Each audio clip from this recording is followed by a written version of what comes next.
साहसी चूहे की कहानी। एक घने जंगल में हाथियों का एक झुंड रहता था। एक तालाब के पास एक निश्चित स्थान पर रहा करते थे और उन्हें बाहर निकलने की कभी कोई आवश्यकता नहीं पड़ती थी। कुछ ही समय के लिए बारिश की कमी के कारण तालाब धीरे धीरे सूखना स्टार्ट हो गया था, जिससे कई जंगली जानवर पानी पीने के लिए त्राई त्राई मच गए थे। कुछ हाथियों ने हाथियों के राजा से मुलाकात की और कहा, महामहिम, हमारे पास कोई और पानी नहीं है। हमारे छोटे बच्चे मौत के कगार पर हैं। इन्हें पीने के लिए कुछ भी पानी नहीं है। हमें कोई और जगह ढूंढनी चाहिए जहाँ पर भरपूर पानी हो और हमारे बच्चे पानी पी सकें और पानी में रह सकें। थोड़ी देर सोचने के बाद हाथी राजा ने कहा, मुझे याद है कि एक जगह बहुत बड़ी झील है। वह जगह अभी भी पानी से भरी हुई है। चलो हम वहाँ चलते हैं। अगली सुबह उन्होंने एक साथ एक ग्रुप बनाकर लाइन से चलना शुरू कर दिया। 5 दिन और 5 रात की यात्रा निरंतर करने के बाद वह सभी हाथी कहीं आराम और कहीं विश्राम न करते हुए अपने निश्चित स्थान पर पहुंच गए। वास्तव में उस जगह पर एक बहुत ही विशाल झील थी जो पानी से पूरी तरह भरी हुई थी। झील के चारों तरफ एक नरम पृथ्वी में असंख्य छेद थे, जिसमें चूहों का एक समूह जीवित रहता था। जब हाथियों ने झील में इतने पानी को देखा तो वे खुश हो गए और दुनिया की परवाह किए बिना अपनी प्यास बुझाने और अपने जीविका को जीने के लिए पानी में कूदना शुरू कर दिया। अचानक इस हंगामे के कारण कई सारे छिद्र नष्ट हो गए, जिसमें उस समुद्र के किनारे अर्थात उस झील के किनारे जो भी छोटे मोटे जानवर रहा करते थे, उन लोग दबकर मरने लगे और नीचे रौंद गए, जबकि कई अन्य गंभीर रूप से घायल हुए।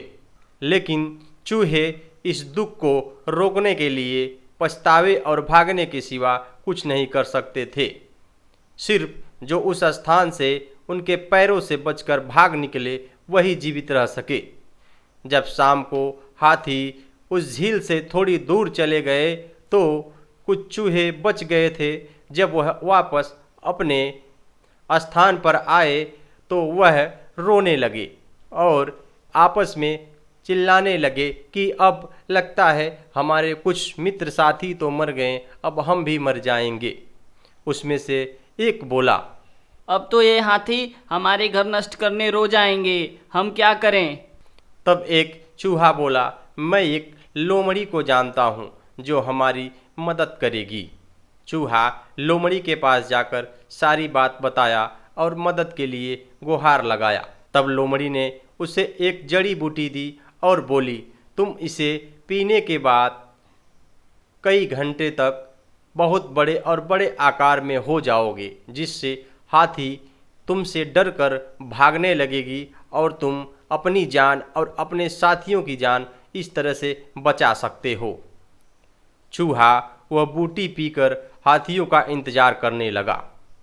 कुछ समय जब बीता, जब हाथियों को प्यास लगी तो वह अपनी प्यास बुझाने के लिए उस झील के तरफ आगे बढ़ निकले। तो अचानक हाथियों को दिखता है कि एक विशाल सा चूहा जो बहुत ही आकार में हाथियों से भी दुगुना दिखता था, उनके सामने पानी पर खड़ा है। इतने में हाथी घबराकर एक चूहे से बोला, अरे भाई, तुम कौन हो और तुम इतने बड़े कैसे हो गए?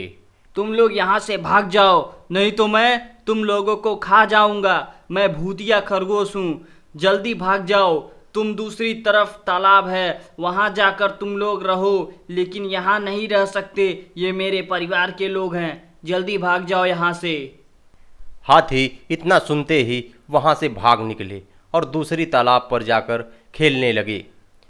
इस तरह अपने दिमाग का इस्तेमाल करके बचे चूहों ने अपने और अपने साथियों की जान बचा ली। बच्चों, हमें कभी भी विपत्ति और समस्याओं में बल का इस्तेमाल नहीं करना चाहिए। हमें अपने से बड़े और अपने गुरुजनों का सलाह लेकर के ही किसी भी कार्य की शुरुआत करनी चाहिए, अन्यथा हम अपने साथ साथ अपने परिवार और अपने संबंधी लोगों का जान खतरे में डाल सकते हैं। सो बच्चों, हमारी यह कहानी आपको कैसी लगी कमेंट सेक्शन में हमें ज़रूर बताएं, और आपको किस टॉपिक पर वीडियो अच्छे लगते हैं इस बात का भी हमें कमेंट सेक्शन में विश्लेषण करें। हम आपको प्रयास करेंगे कि उस टॉपिक पर वीडियो बनाकर आपको आप तक पहुंचाएं। हमारे चैनल को अधिक से अधिक सब्सक्राइब करें, शेयर करें और लाइक करें।